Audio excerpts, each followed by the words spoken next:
Today, we're going to talk about those curveballs in a weight loss journey.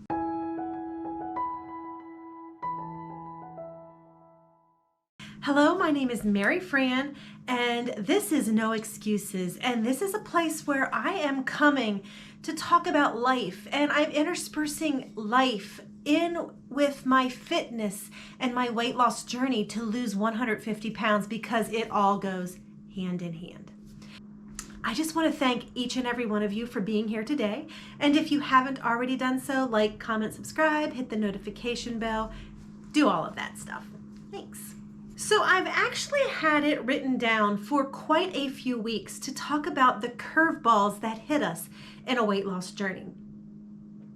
And it just keeps getting pushed back and back and back. And I keep saying, next week I'm going to do that. Next week I'm going to do that.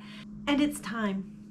Now, when I first wrote that out, I was actually thinking more along the curveballs in life, where just unforeseen circumstances happen. You know what I'm talking about, those days where your plans are made. You have set yourself a plan for your eating and for your activity, and something happens. You're planning on going out for a run, and a huge rainstorm hits. Or you had planned out your meals, and you knew exactly how many calories or points you had left to eat, and then you went to eat it and it was gone, or it was spoiled, or whatever.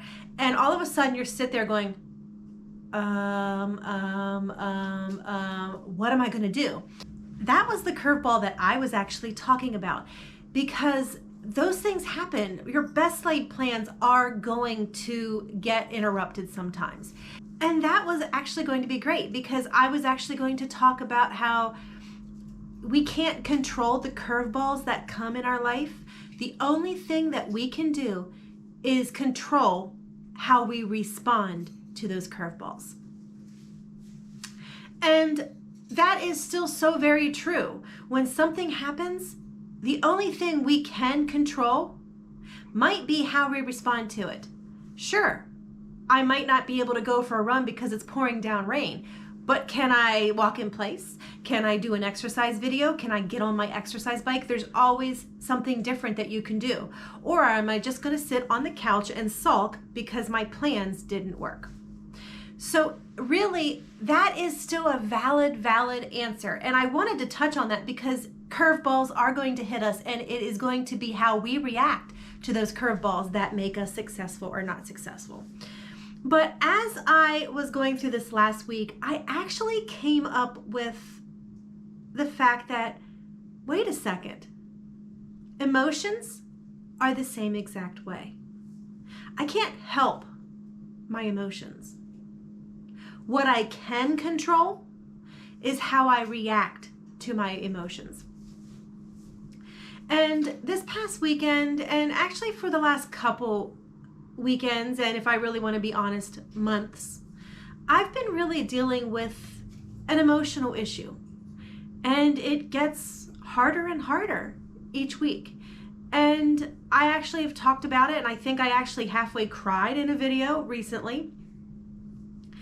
And it's a really difficult emotion because I am left feeling like I am unlovable. I'm left feeling like I'm a failure. I'm left feeling horrible.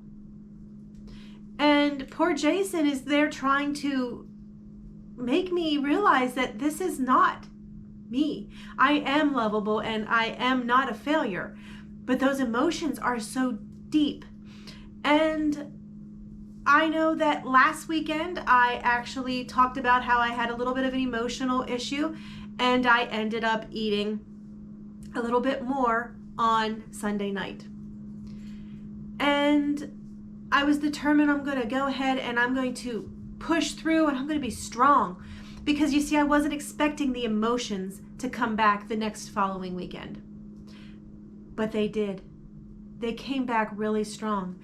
And Saturday they got to me. And I was fine on Saturday because I was still holding strong, but by Sunday, these thoughts were just flying in my head. And I struggled all day long. I barely contained tears. And so when the evening rolled around, I caved. I just ate my emotions. And that's not a healthy way to deal with them. Because as I realized this morning when I was looking at my to-do list and my plans for the week, emotions are the exact same thing as a curveball. Those emotions that hit me are a curveball. Wasn't expecting them, but they hit me anyway.